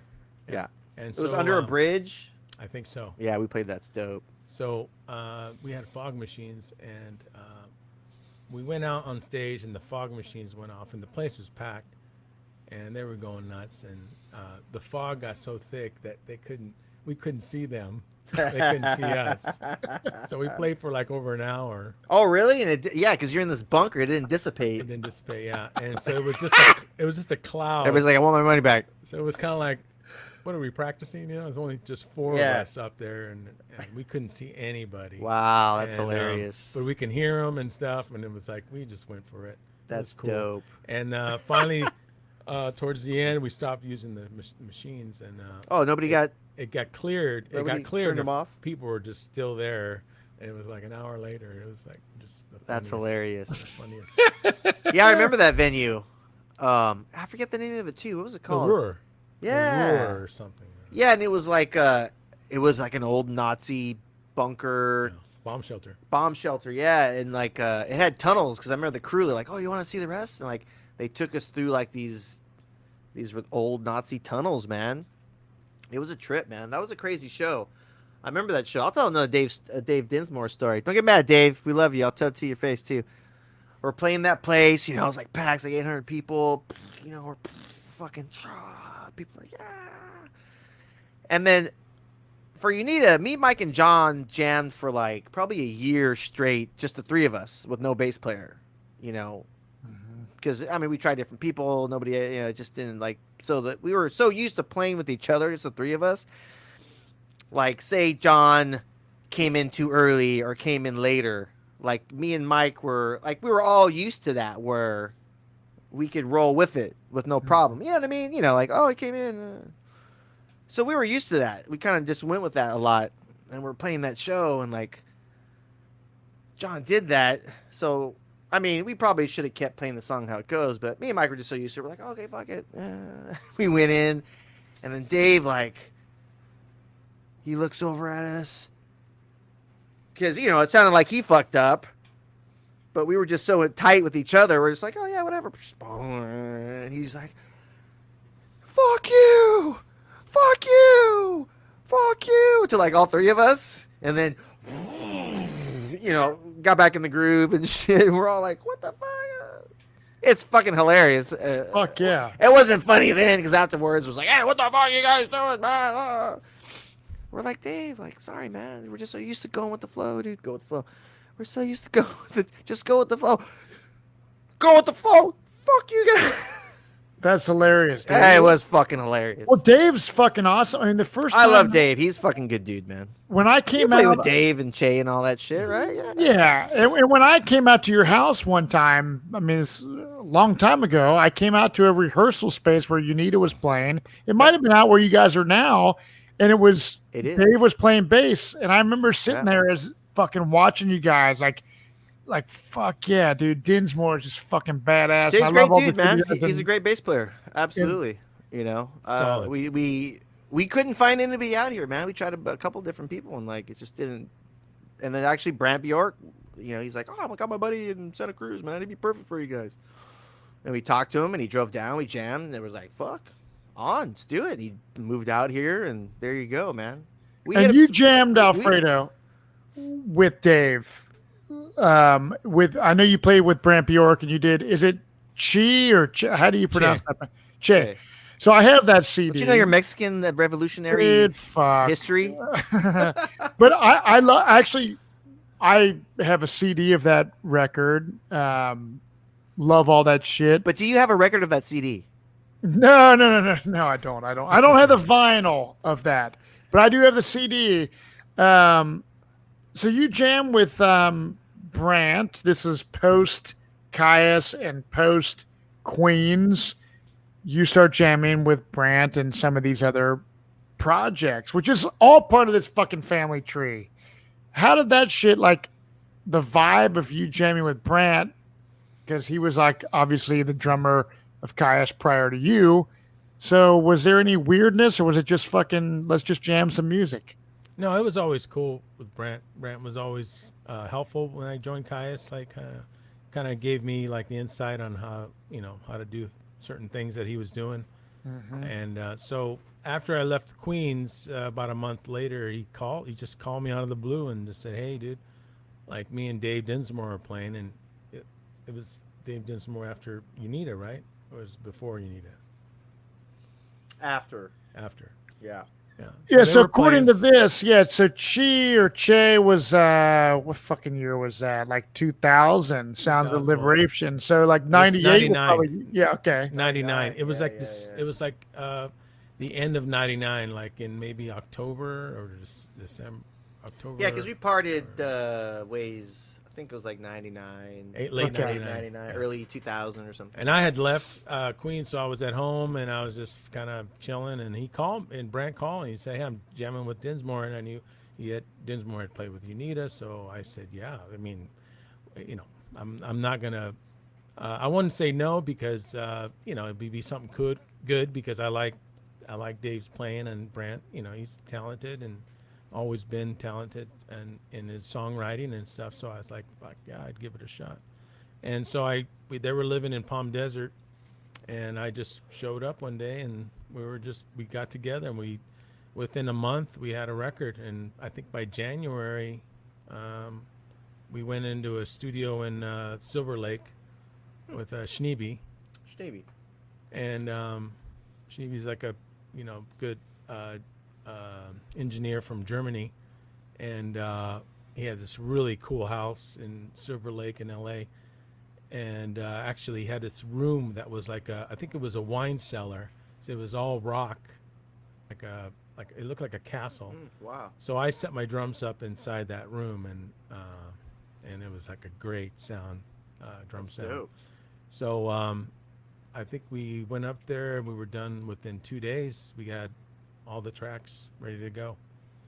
Wow. And Man's Ruin picked it up, and I was ready I pretty much knew that something would come out of it by doing the album and stuff, and something did come out, and we were offered all these tours, and like labels were wanting the next album and stuff, but unfortunately, Brant wanted to do not unfortunately, but unfortunately for Chad, Brant wanted to do a solo project and kind of just put Che aside, and I was like, hey, I did this for Che, and I wanted to continue with Che. So if it's going to be Che, I'm in. But if it's just going to be your solo project, I don't, not into it. So kind of like the same thing you said before. It's like the attorneys and the this and the that. If you want to play music because it's like in your soul and what you want to do, and Che felt right, but Brand's whole deal with creating his solo shit, you could tell it just didn't feel it was the right fit for you at the time. No, I put 150% into the Che album, knowing that we were going to get something out of it. And so I was ready for that. And when he wanted to do his solo project, it was like kind of just putting that aside and doing a whole new project. I was like, man, I just blew my load on this. It's like, right? I'm ready for what's to come. And, it just took the air out of me, and it's like, fuck. Why do you think that Che ended? Was it, I hate to use this word, but a lot of people that do solo projects want to create a solo band because they can be in control of the finances and the money and the this and the that. Why do you think he decided to just disband Che to do his solo shit? Was it because of money? I don't know what it was. I think he just he was into doing something on his own. Wanted to do something with his name on it, which he already had on Che. But I think Che had a lot of great reviews. People were really into it, and people were ready for us in Europe. Magazines were ready for us, and I think he just probably wanted to. He got that push and wanted to continue with his name being, front and center. I get it. It's like he's like, I'm a songwriter, and I want to put my name on it. I mean, Arthur's doing a solo project. John Garcia, everybody's going solo. John Garcia and the Band of Gold. But it would have been great to see another record from Che. The beautiful thing about it is the fact that Man's Room put out this one release in 2000, Sounds of Liberation, and that's a gem that lovers of this genre of music can cherish forever. And there's a magic to it, and there's a same with Kyuss, there's a mystery and a magic to all these projects, whether it's Unita or Hermano or what, and that's the beauty of it. And I think it's fucking cool that you have stayed true to your roots of just wanting to play drums on your own terms. It's never been about money for Alfredo. It's been about, I don't want to do the 9 to 5. I don't want to boss and have this blah, blah, blah. And you're still to this day true to the same values that you've had forever. Yeah. It was, I came from the punk rock, almost like a attitude where, we just wanted to play. We just wanted to play. It wasn't about the money. It wasn't about the fame. It wasn't about, what we're going to get out of this. We were already getting something out of it, which was playing when we wanted to, wherever we wanted to, whenever we wanted to. It was like that's freedom for me. And so when that freedom was kind of like, hey, do it this way and don't do it the way you've been doing it your whole life. It's kind of like, wait a minute, man. It's like, it's not about you guys. It's about the band, the individuals that make it happen. Everyone has their ingredients and to make something happen. And that's what you got to respect first. And, friendship first and then the music. But if it's going to be kind of, driven by someone else that has nothing to do with it, then it's kind of like a problem for me. Right. Yeah.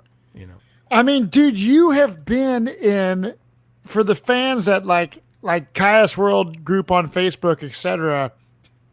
the amount of bands that you have been in is probably the most bands of this fucking genre. Like if you're talking about, you know what I'm saying? Like You if win you're for talking most about, bands played in Fredo. yeah, like dude, like Alfredo, you played. I mean, in we haven't even fucking- talked about the bands he's in now. There's like Family Well, Butcher. what I want to get to, dude. Like you are the godfather of fucking this whole deal. I mean, if people are searching, it's like, I mean, when I look at this, Desert Sessions, Queens, Che, Kyuss, Queen, you know, it's like all Mono Generator, Orquesta del Desierto, and now you're in a band. You play with the dudes from Slow Burn, Brave Black Sea. Out of all the guys, John Garcia and Josh, you have played in all these fucking bands. And the cool thing is like, I don't think there's any drama surrounding Alfredo Hernandez in the fallouts of any of the shit. And that's the beauty of it. And you still, to this day, you've been there. You've played the small clubs. You've played the punk rock shit. You've been on a major label.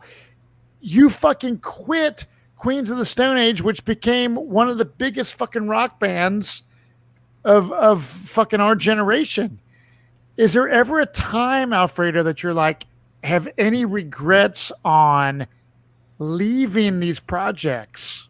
Absolutely Or are you not. completely, absolutely not? That's beautiful, people. For the people listening, it's not about money, fame, rock stardom. I mean, Artie has fucking been on tour with the biggest bands in the fucking world: Slipknot, Limp Bizkit, Godsmack. The beauty of music is to break it down to the simplest form, is the passion of when you're a kid and you put on that record and you're inspired and you're like, fuck, this, it's like out of your soul. And you have fucking been able to do that your whole life with zero regrets. When you've seen your fucking friends go with attorneys and this and that and become these huge rock stars, you are still content in your life right now in 2020, as crazy as it is. And dude, I have a mad respect for you. Absolutely. Thanks. I got tough questions. Fuck yeah. You can answer or not. Kyuss lives. How come you didn't play on some of that shit? They didn't call. That's fucked up. Yeah. Like, That's to me, all right. you're I'm just not as, an original member, so it's dude, whatever. You're, to me, you're just as a huge part of that band. Like I said earlier, like the way you play, like defines Circus Sleeves Town. You know what I mean? Like, I'm probably for a lot of people, but I'll say for me, and which carried on into Queens, dude. Like that was a huge thing. That what made Queens cool. Like you have a style that you do, and it's fucking unique, and it's rad the way you do the hat and all that shit. Where Dave Grohl's trying to do you. That's my fucking view. Dave Grohl's trying to do you on that record. I'm like, dude. Like when that first came out, I'm like, that's Dave Grohl doing Alfredo. Wonder what the fuck Alfredo thinks about that shit. I mean, I know the politics too involved with that whole thing, but I don't know. For me personally, I think like you absolutely should have been part of that, or done a show or some shows, or they did 2 shows in a row where they did fucking Circus Leaves Town and you played it, and Brant did fucking Blues for the Red Sun or whatever, or mix it up. But I don't know. Good for you for Well, I have a question. not having whatever. But I've always been like, why didn't? What the fuck? Where's Fredo? Well, aside from Kyuss Lives, right? So I recently heard on Kyuss World Radio, Josh Homme was a guest, and it was everyone was listening. Could there the lawsuits, all the drama, all the bullshit, and Josh gave a statement where there could be a Kyuss reunion. Like, I'm open to it. Maybe he's got a divorce and he's a changed man and he's opened his heart up to it. My question to you, Alfredo, if the planets align and Josh and John Garcia and Nick and Scott Reeder are ready, and even Brant, are you down with a Kyuss reunion if there's some sort of you know, you do some shows, or you do a tour where maybe Brant plays the previous shit and you play the newer shit. Where is your stance right now on that? I'm ready to party. Yeah. Well, motherfuckers are going to be stoked to hear that, because at the end of the day, It'll never happen. well, no, I don't, dude. The thing is, I used to think If Brant that, Bjork's but, involved, it'll never happen for. well, let him. I do- don't give a shit if I piss off anybody. I'll tell you this: if it does ever happen, if Brant's in it, he won't let anybody else fucking do it unless it's him. And that's how it is. I give him mad props. He's a talented fucking guy. I would let him do it. So it's like I wouldn't even get involved because it's just. But that's the high school of it and that whole thing, man. But you forget, Matt, in that same interview, everything that Josh said about what went down with them trying to steal the name, et cetera, et cetera. He did say, yes, we should end it on a high note because this tainted the legacy, and we should end it on a high note. But previous to that, remember everything that he said, that how those guys fucking stabbed him in the back, staring at him in his face. That's what people forget. Right. Which, you know, sure, let's end it on a high note, but he did say, hey, man, this guy's the word, they stared at me in the fucking eye while they were stabbing me in the fucking back. That's the crazy shit that, you know, it doesn't get solved or whatever. I mean, dude, if it does, I'd go to the show. Fuck yeah. Absolutely. To me, it's like it's Josh and John's baby, and why not? You know, Yeah, like, absolutely. Well, I mean, Arthur, obviously, you jam with John. You know, I'll be the devil's advocate, and everybody can get mad at me and whatever. But I just, you know, those are my opinions, and you know, they're based on fucking as a experiences peacekeeper- and truths.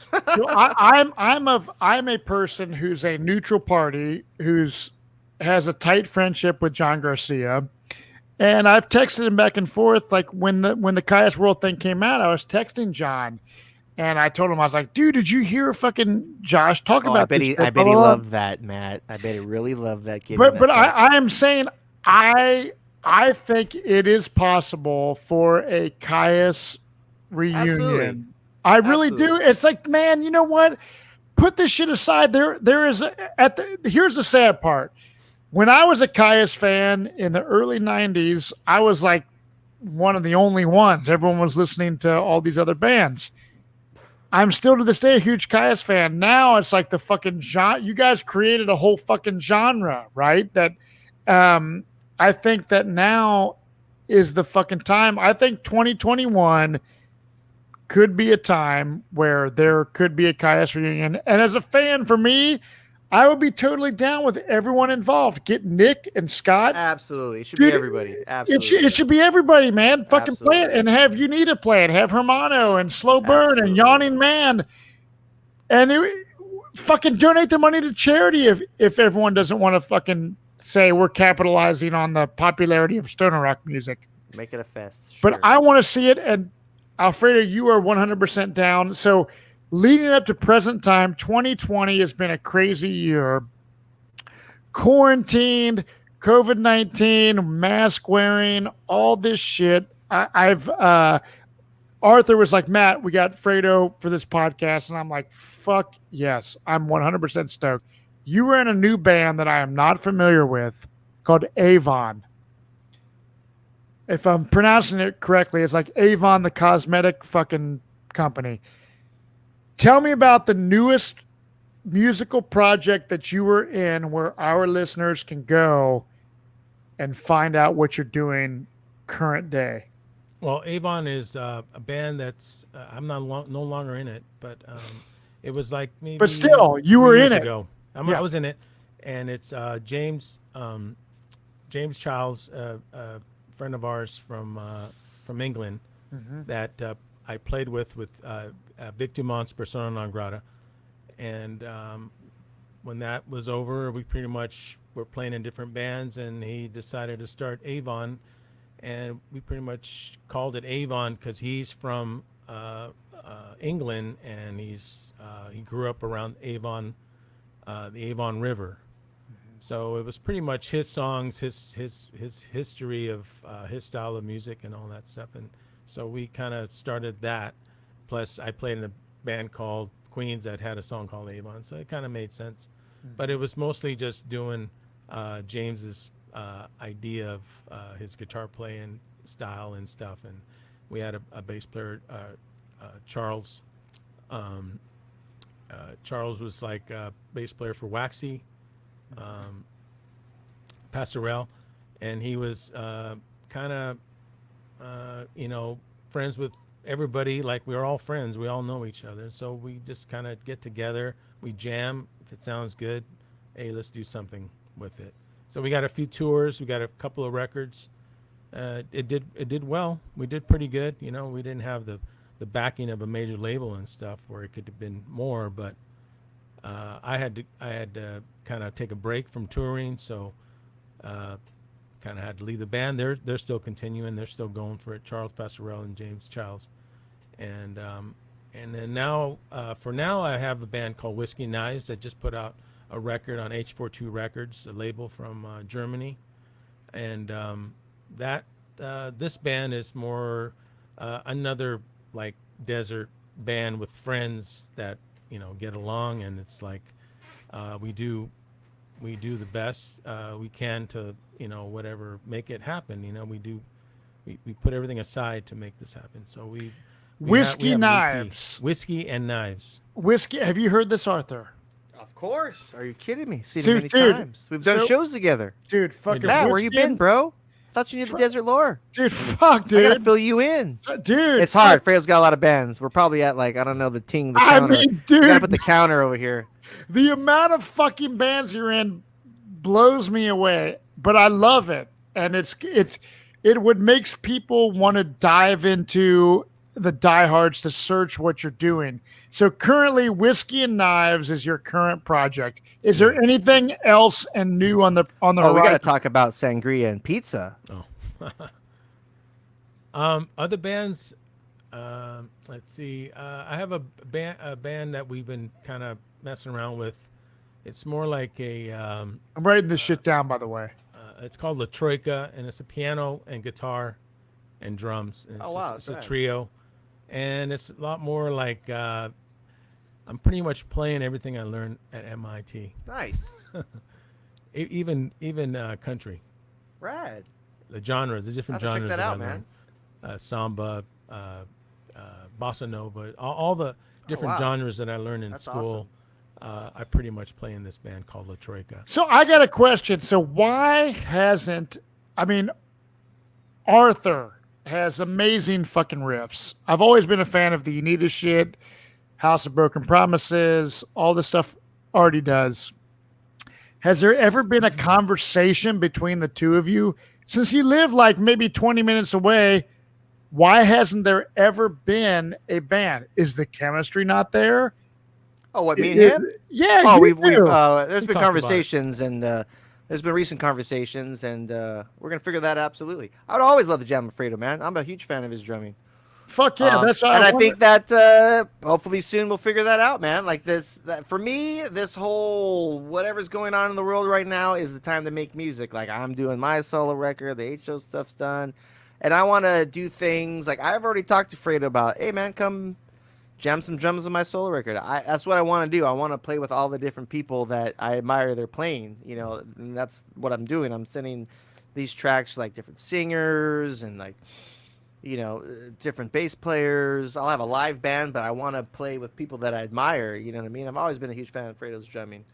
And I got Fuck some yeah. riffs that Yeah, would be we- right up we- his alley. We've known each other for a long time, so it's kind of like, why not? Yeah. Fuck, it's like why Why not add? so much. Yeah, why not add another couple lines to the Wikipedia discography of Absolutely. Alfredo Ting, Hernandez? ting. I mean, Yeah. it's just like fuck, dude. Like the amount of bands you've been in, but dude, it's been a true fucking honor.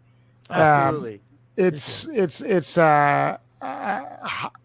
big fan, and hearing your stories and hearing you talk about like what music means to you and why you fucking do it, and you've stayed true to that punk rock attitude. When we started out this podcast, you're talking about the late 80s when Black Flag is playing.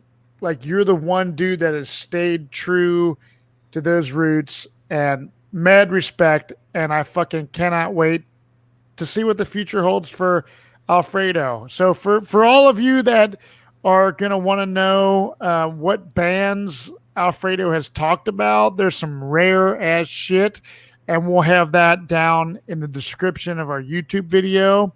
And Alfredo, where can people find out about you now? Are you on social media? Or are you on Instagram or Twitter, or you don't do that stuff? Well, I don't have a personal account for Facebook but Whiskey and Knives has a Facebook and a Instagram, and we just released an album on H42 Records that's coming out October 4th, I think, and it's available. Whoever is interested, H42 Records out of Hamburg. Nice. It's just I think they're having pre-sales now, and I guess it's doing pretty well. So you want a copy, it's you can get a copy after the 4th of October, and it's just a series of 4 volumes, and we released the first volume is volume 4, kind of taken away from the Sabbath volume 4, and then we have 3 other volumes coming out. So we're working right now on volume 2 that we're going to release hopefully by the early to 2021. How many songs are in there each one? 5. Oh, right on. So we're doing kind of like the Star Wars, where you go back. Why not? Instead of, the prequels. So, the prequels, yeah. So we have we're working on this volume 2, and then volume 3, and then volume 1, and then we got we're working as well on a greatest hits called Hot Knife Hits. Whiskey and Knives. Yeah, that's great marketing, man. Yeah. Well, Artie, make sure to send me an email with with all these links. And man, dude, I wish you nothing but the best, Alfredo. And this has been killer. And I think it's going to open up a lot of people's eyes to just all the shit that you've done. So thank you very much. And Artie, you got any last words, brother? Again, man, thank you so much. It was awesome. I'm glad it happened. We'll keep bringing people, hopefully this has been interesting. People getting different sides of things, the stories you don't hear, all that kind of stuff. You know what I mean? Well, I got news for you, dude. I leared a lot of shit. I bet you did. Yeah, man. I learned some shit too. I was like, so, yeah, me and Artie's like, that's holy cool, shit. Man. Yeah, tonight's That's gonna the point be of this, just kick back, chill. Hope you people enjoy it. Whatever. What do you say? Hit the ding and subscribe and whatever and do the thing and the Patreon and the OnlyFans and the whatever we have. Like, I don't know. The OnlyFans is like subscribe to OnlyFans where Artie will wax his butthole. The X-rated stories we can't tell on here will be on our OnlyFans and. Right on. You want to talk about your sangria and stuff? Do you do that? Like, can people order that? I make my own wine. He makes his own wine. I didn't know if you have a thing where you can order it and all that. No, you can't. I've never got I just do it like for parties, dinner parties. Nice. And stuff, well, if you're ever in the desert and you want to get some Alfredo sangria, it's a Mexican style sangria that I learned to make in Spain. So the Spanish love the Mexican style, and Mexico loves the Spanish style, so we kind of traded ideas for sangria. So mine's a Mexican style, and it's pretty popular. Nice. Yeah, it's good. It's good shit. And I dream of having a license and permit to sell someday, but that day hasn't come yet. So, well, I think after 2020, I think shit's gonna get better. I think man. All of us have great things on the horizon. Got to keep love alive. Absolutely. And fuck hate. Yeah. That's where the world's at, man. It's nothing but hate. You can't have a different opinion. It's so crazy, man. So anyway, everybody, shut the fuck up. Turn your phone off. I mean, watch this, but after that, go hug somebody. Watch this shit, and we will see you guys next week. Love you. Come on now. What a fucking interview, Alfredo Hernandez, everybody. Come on now. Oh yeah. The sound, the drums, amazing. Hey, man, so thank you, everybody out there. If you liked it, please, we're going to give you all this shit. Be sure to subscribe, ring the bell, comment, whether they're good or bad, fucking whatever, and enjoy. And we got a lot more stuff and a lot more rad people in the works going on. So come on now, Riff Killers Podcast. Cheers.